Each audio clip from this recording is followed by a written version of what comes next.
detailing that forefoot strike running may prevent runners' knee by naturally reducing compressive loads on the knee joint. And I've linked some videos more about how forefoot strike running mechanically may be better for the knees as compared with heel strike running. But if you are a forefoot runner with the off chance that you do have some knee pain, the problem may be that your running shoes are too stiff and not flexible enough, especially flexible enough at the arch and the heel. It turns out that according to a 2015 study in the Scandinavian Journal of Medicine and Science and Sports, which is linked down below this video in the description box, shoe stiffness along the arch, but especially at the heel, significantly increased torsonal stiffness on the foot ankle complex, which led to rapid rear foot or heel motions during the stance phase of running. This means shoe stiffness caused the heel to abruptly shift into extreme positions during the stance phase of running, which may not only increase surface forces on the foot with the ground, but may also increase rotational stress and bending strains on multiple sites on the leg, including the knee joint. Similar findings were also made in a 1991 study in the journal Medicine and Science and Sports and Exercise, which is also linked down below this video in the description box. The researchers discovered that outsole inflexibility or stiffness of a running shoe led to postural or movement instability of the feet, in that these shoes cause rapid eversion and inversion of the foot, which means the front of the foot shifted rapidly away and towards the midline throughout the phases of running gait, which knee pain can result from the transfer of the straining abnormal motions of the foot and the ankle. Their findings also confirmed that the abnormal movement patterns of the heel, as a result of increased shoe stiffness when running, increased ankle instability,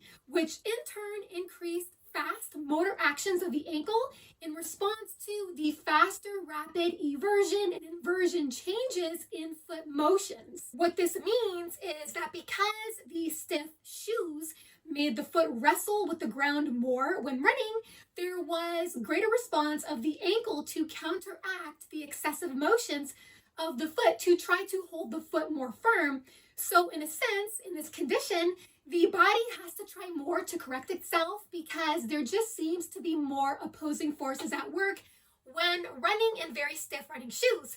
This is why minimalist running shoes are gaining a reputation for being very helpful in reducing the risk factors linked to many injuries. One injurious risk factor minimalist running shoes may do a better job at preventing is foot overpronation or excessive abnormal foot motions during the touchdown and stance phases of running. One reason for this is that most minimalist running shoes are wider and more flexible throughout. So there's more room for the foot, especially the midfoot and forefoot, to expand and actively engage more fully, while at the same time, this widespread engagement of the foot is one of the only ways to boost muscle strength in the feet, as well as the ankles. It strengthens the small muscles in the foot. It also increases volume and density of the fat pads that surround and protect the smaller bones in the front of the foot, and may also improve the shape of your feet as well. But not only that, minimalist running shoes typically have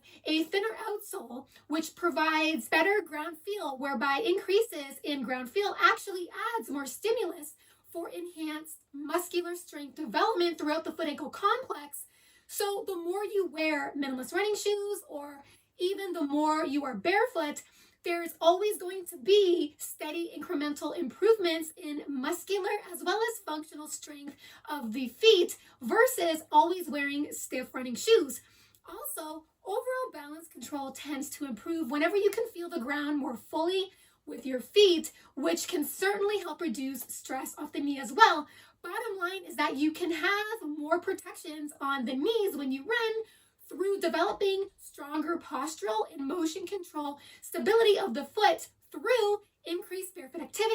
and wearing minimalist running shoes. Whereas if your feet are weak, stiff cushion running shoes may be very unhelpful because foot weakness will only decline much faster in these types of shoes. Equally as bad, when running in stiff running shoes, there seems to be more compensatory actions that result in conflicting mechanical outputs between the ankle and the foot, which seems to put additional stress on the knee, whereas forefoot strike running in wider, more flexible running shoes may enable more natural or neutral movement patterns of the foot while improving the shape and functional strength of the feet, of which may give you a better shot at getting more positive results in safeguarding the knees. I hope you've enjoyed this video. If you did, feel free to hit the thumbs up button as well as the subscribe button if you haven't already, where you will stay more informed on forefoot strike running versus heel strike running, as well as more informed on the benefits of barefoot and minimalist running. Thank you so much for listening and watching. Have fun up there on the roads and trails. Bye for now.